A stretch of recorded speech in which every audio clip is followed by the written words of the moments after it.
இன்று 15/8/2026 இன்று திருவண்ணாமலை மாவட்டத்தில் கிறிஸ்தவ முன்னணி சார்பாக ஒரு கூட்டம் நடைபெற்றது. அந்த கூட்டத்தில் 50க்கும் அதிகமான நபர்களுக்கு பொறுப்பாளர் நியமனம் செய்யப்பட்டது.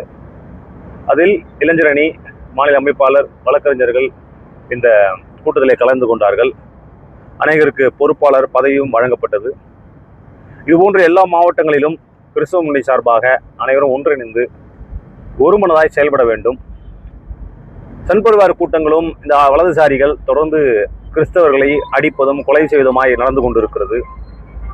இதை கண்டிக்கிற விதமாக, இதை எதிர்க்கிற விதமாக, நம்முடைய பாதுகாப்பை உறுதி செய்ய வேண்டும் விதமாக கிறிஸ்தவ முன்னணி என்ற அமைப்பு உருவாக்கப்பட்டு ஒரு சிறுபான்மை மக்களுக்கான ஒரு சட்ட உரிமை பாதுகாப்பு இயக்கமாக தமிழ்நாடு முழுவதும் நாங்கள் செயல்பட்டு கொண்டிருக்கிறோம். எங்களோடு இணைந்து பல வழக்கறிஞர்கள் செயல்பட்டு கொண்டிருக்கிறார்கள். இதை பார்த்து கொண்டிருக்கிற அன்பு சகோதரனே, சகோதரன், நீங்களும் இதுபோன்று பாதிக்கப்படுகிற மக்களுக்கு உதவி செய்ய வேண்டும், அவர்களுக்காக குரல் கொடுக்க வேண்டும் என்ற எண்ணமும் சிந்தனையும் நோக்கமும் இருந்தால் உடனடியாக நீங்கள் கிறிஸ்தவ முன்னணி இயக்கத்தை தொடர்பு கொள்ளலாம்.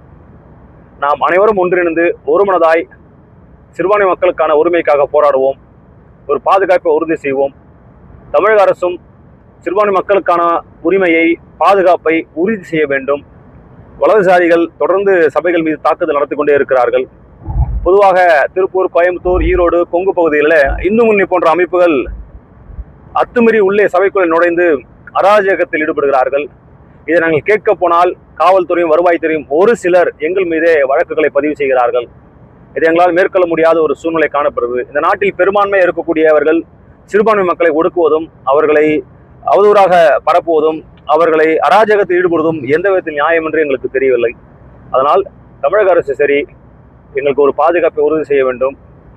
கிறிஸ்தவ மக்கள் அனைவரும் ஒன்றிணைந்து ஒருமனதாக ஒரு பெரிய கட்டமைப்பை உருவாக்கி, நாங்கள் ஒன்றும் இந்த நாட்டினுடைய அடிமைகள் கிடையாது, நாங்களும் இந்த நாட்டினுடைய குடிமக்கள் என்பதை நாம் உறுதி செய்ய வேண்டும் என்பது கிறிஸ்தவ முன்னணியுடைய தலையான நோக்கமாக இருக்குது. எங்களுக்கு மதமோ, சாதியோ, இனமோ, மொழியும் அல்ல, அனைத்து மனிதர்களும் ஒற்றுமையோட, ஒரு தாய் பிள்ளைகளை போல சகோதரத்துவ அன்போடு இருக்க வேண்டும் என்பதுதான் எங்களுடைய பரிசுத்த வேதாகம் கற்றுக் கொடுக்கிறது. யாரையும் எதிர்ப்பதோ அடிப்பதோ எங்கள் நோக்கமல்ல. அமைதியான முறையில் அன்பை மட்டும் போதிக்கிற கிறிஸ்தவத்தை நாங்கள் பின்பற்றி கொண்டு இருக்கிறபடினால் அந்த அன்பை நாங்கள் சொல்வதற்கு தான் இருக்கிறோம் தவிர அதையும் சொல்லக்கூடாது, எங்கள் உரிமை செய்யக்கூடாது. இந்திய அரசியலமைப்பு சட்டத்துக்கு விரோதமாக செய்யக்கூடியவர்களை நாங்கள் வன்மையாக கண்டிக்கிறோம். சட்டம் எங்களுக்கு பாதுகாப்பாக இருக்கிறது, அதிகாரிகளும் பாதுகாப்பாக இருப்பார்கள், இந்த ஆட்சியும் எங்களுக்கு பாதுகாப்பாக இருக்கும் என்று நாங்கள் நம்புகிறோம். நன்றி, வணக்கம்.